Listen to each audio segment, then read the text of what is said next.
It was a terrible investment, 100%, and I lost my money. I get it.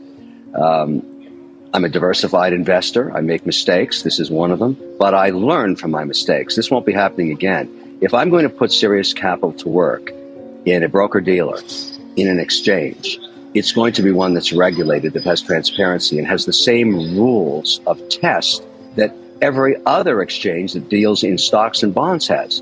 Because everybody's saying the same thing. It's great to be a retail investor and trade a few $1,000s worth of crypto. And if that's what Binance is going to do, good for them.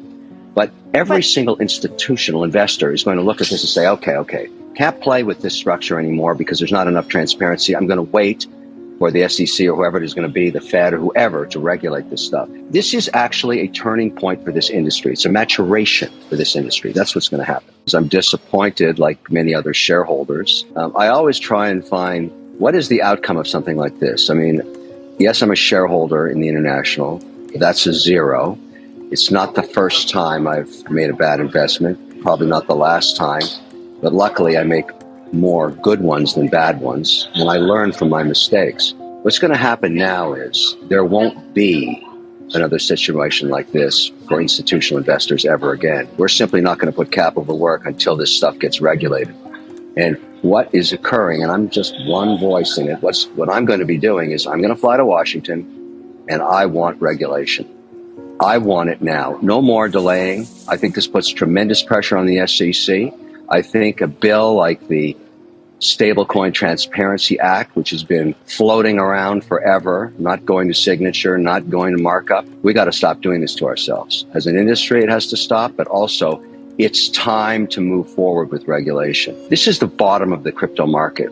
A massive player goes to zero, and now you build from the ashes. That's the upside. I lost money in the accounts there. They have a gate on them now.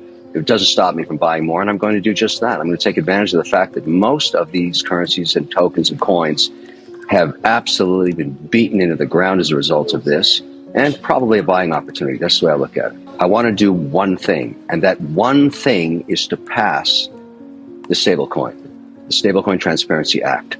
One thing, because that allows us to use the US dollar as a payment system. I would use that in all of my businesses every day. It's far superior to ACH, far superior to SWIFT, far faster, more transparent, 100% audible. All I need is the regulation that forces an audit every 30 days and guarantees me the backup for this is Treasury bills less than 12 months of duration.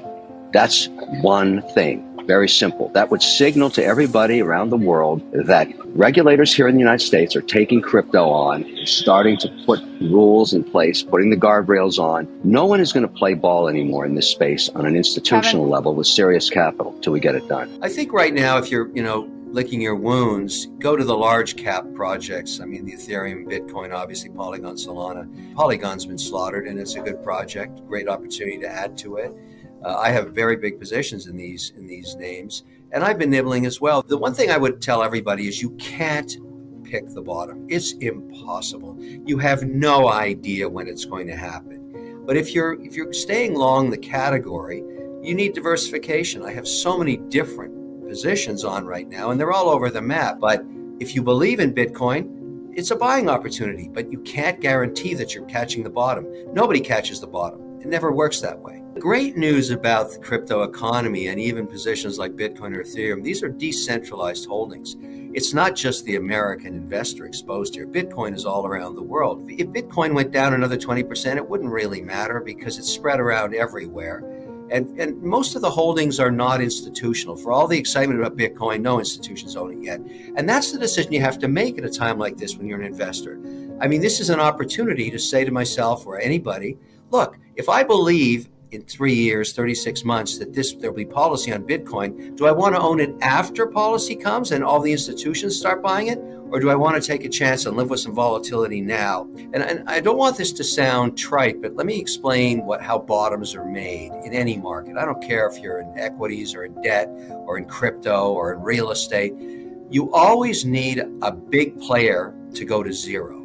That always helps, whether it's long-term capital or whether it's one of these crypto infrastructure companies. But it always gives you a good bottom when you get a large player over-levered that goes to zero.